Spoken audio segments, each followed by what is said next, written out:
As teachers, we are constantly acting as compromisers and balancers, not only between our students and the content, but among various other variables, whether it's the opinions of our administrators and teachers, the students or the students' parents, or simply the balance between time constraint versus content covered and student understanding and assessment and all the other various managerial things that we are thinking about while we teach. I think as a critical pedagogue, the most important and imperative of these compromises is that of the locus of control in the classroom between the student and teacher. Um, in critical pedagogical thought, the locus of control is shared between the students and the teachers.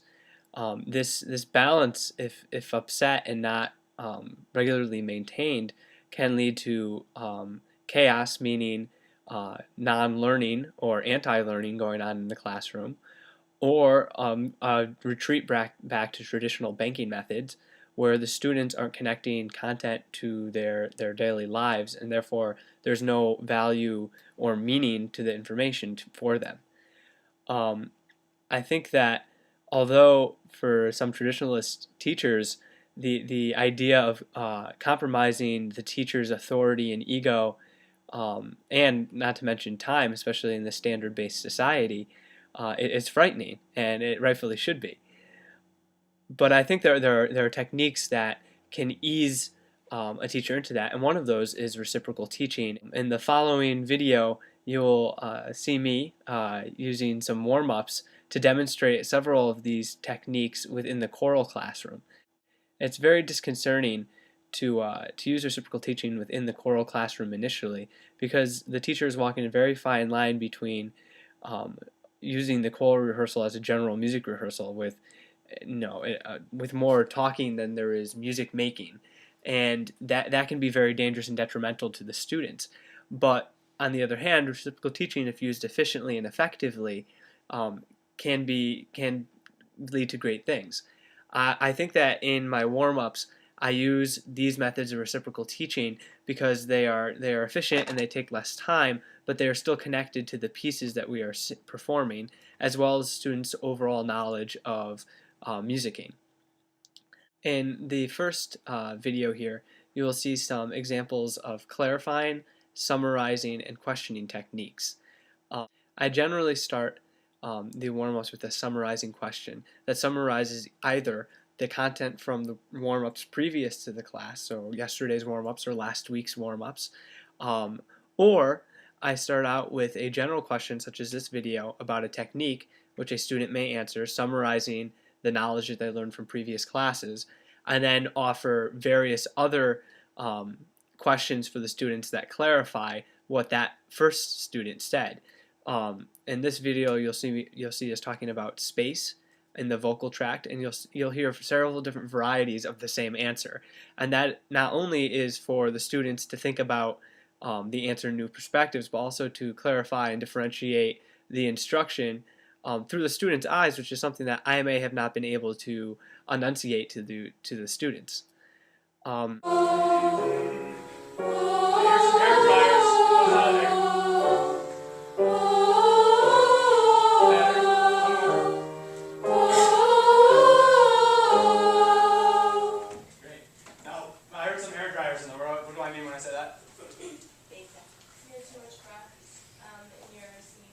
Right, the breath isn't focused. We don't have that fish line. We have just air coming out. So how would we fix that?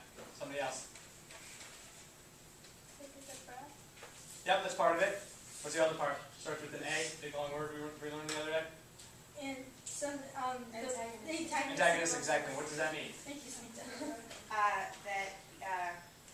To prevent, like the muscles that prevent.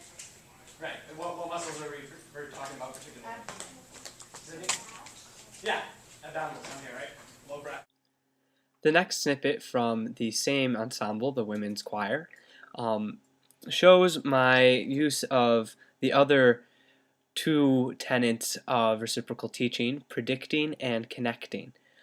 And the connecting in this case is between content previous learned and its application to new skills. The content that's specific to this lesson regards notation reading. So what we're using here is some of the previous oral training that we began, as well as the students' knowledge of solfege, to attempt to decode a sight reading section that the students had never seen before. If you notice in the teaching, I very rarely give any answers, with the exception of one student who at one point questions and raises her hand and says, I'm confused because she had missed a day. It's the students that are answering their own questions and my questions. Um, I very blatantly say at one point, predict what the problems are going to be and predict what the easy parts of this sight reading is, and the students identify what they think is going to be easy and what they think is going to be hard right off the bat.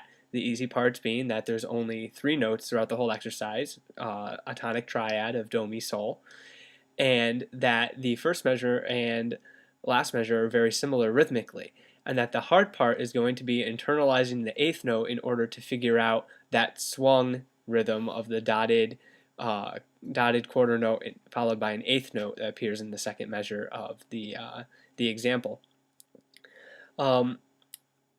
Predicting can be a great use to encourage and empower the musicianship of a choral classroom, because it encourages and almost requires the students to read both vertically and horizontally, and to read ahead and realize their problems that they may have, and to begin to problem solve before they even begin to open their mouths, which is a horrible choral habit that we all have of just singing, and oh, speed bump, should have looked out for that before.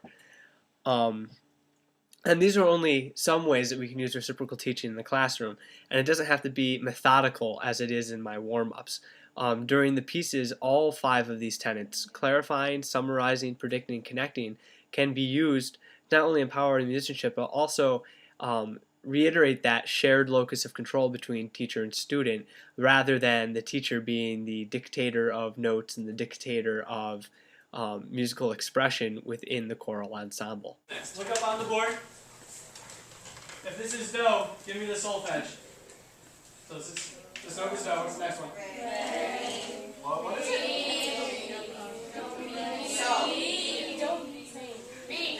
If this is do, there would be a note between here, which would be re. What's this one? Mi. What's the next one? So. Yeah. Mi. Do. Mi. So. Mi. Do.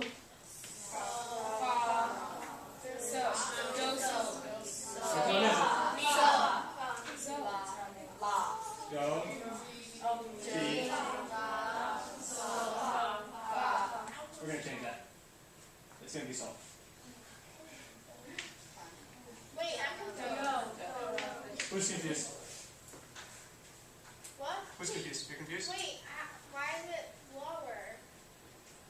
There's a so above do and a so below do. So if this note was do, you could go do, re, mi, fa, sol, and that's a so above. Or you could go do, mi, la, sol. The same note, they're just an octave apart, right? Yeah. All right.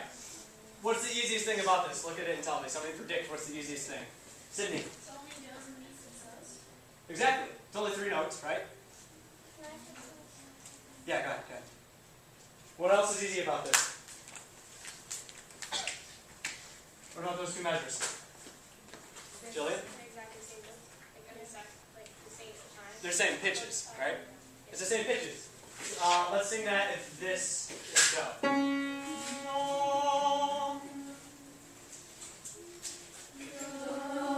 Okay, start together. Everyone have the pitch?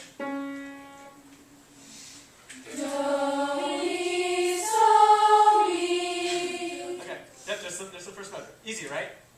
This is the same thing. What's the only thing that's different? Sarah? The dotted quarter notes. Yeah. Right, you remember the name. Good, thank you. So the dotted quarter note.